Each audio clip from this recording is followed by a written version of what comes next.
Okay, well, thank you for agreeing to be in this with me. I really appreciate it. I know we're really close to the deadline, but I think it's still good stuff, right? So I wanted to bring you all into this conversation that we collectively have been having offline for a very long time, and then put into some formal research. And I think it's ready to present to a bigger audience to work on. And so I'll read the description we've been working on, and I really want from you all to have some conversation around what are some takeaways that we would get from it, and how you've been maybe applying it to what you've been doing already.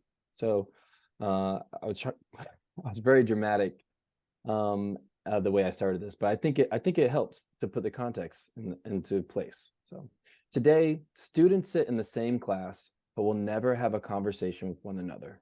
Many can easily tell you their grade, but would struggle to describe their instructor. In online courses, opportunities to connect with others, understand culture, and identity are rare and secondary considerations in course design. We will discuss, that's us, we're the we.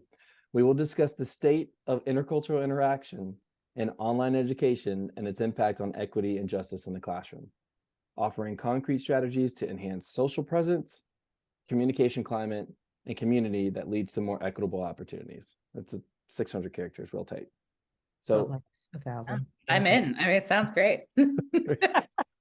what do you think about that? What are some thoughts? I know, I'm in a different space in ed tech.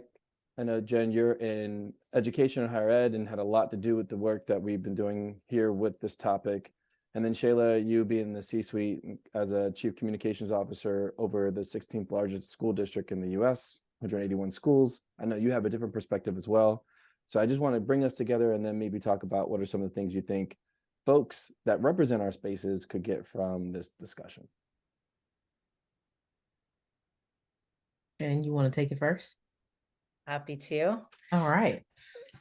I think, there's so many different applications that I am constantly thinking about this work with my own students. But even more so beyond the students that are in my classroom or in my web courses, I actually think about this a lot in the conversations that I have with folks, just about understanding the way that we're communicating in these different spaces, period. Right? Because so much remote work, so much conversation about we got to get everybody back in the office. Nah, everything's going really great when people can be remote. People saying we need to communicate, we need to connect. A lot of the words that are kind of the core of the things each of us are researching and doing with organizations and in the classroom. I think what the students had to say in this work was really key to kind of understanding where we're going in terms of that and getting a good picture of the fact that, they're thinking about these things in pretty complex and nuanced ways, but also just very practical, right? Getting down to it's very practical. What do people need in order to get the work done for their classes? And relationships are a secondary component. And so I do think we need to think about the fact that people are shifting their mindset around that generationally and geographically. And so what does that mean for us as faculty? What does it mean for folks working with educators, communicating with publics, to really make sure that we don't lose the things that matter about finding those relationships across difference, but are listening to, especially our young people, when they say, this is what I need, and this is why I need it.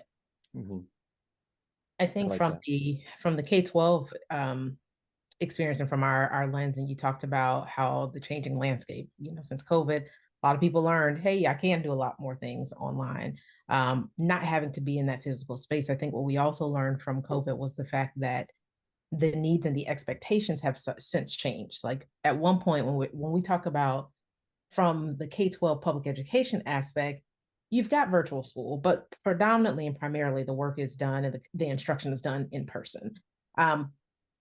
We don't see as much of the online unless it's by choice, but where we do see this online engagement showing up is how we're communicating with families about important critical information related to their students. That can translate to the higher ed level, like whether it's, let's just be real, freshmen, they're still kids. They're big seniors. They haven't achieved this space of independence. So there is still that level of engagement that can be translated and applied on both education perspectives. It's just the subject and the content to which we're trying to communicate differs.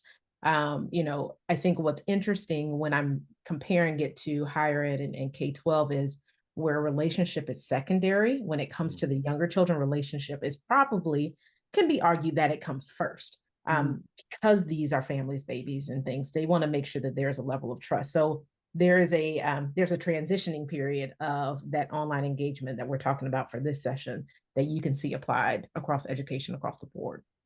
Yeah, I think it was really important to have both of you on here, because what you just said, both of you just said is so important. It's kind of that throughput, which is the relationship all the way through. And when I think about my college experience, there's always learning that needs to be applied. There's that aspect, but my relationships and my understanding of people with different backgrounds, different beliefs, different, just different existences, different ways of being, all came from the engagement I had on a college campus within my courses, right? Continuing that close interaction in my K-12 education, and I brought that to higher ed. Now, what we see a lot of is online being the predominant way that people are choosing to get their education, but there is that missing element of engagement and relationship building, and that's creeping down to the K-12 space. And so, online isn't going anywhere. It's not going away,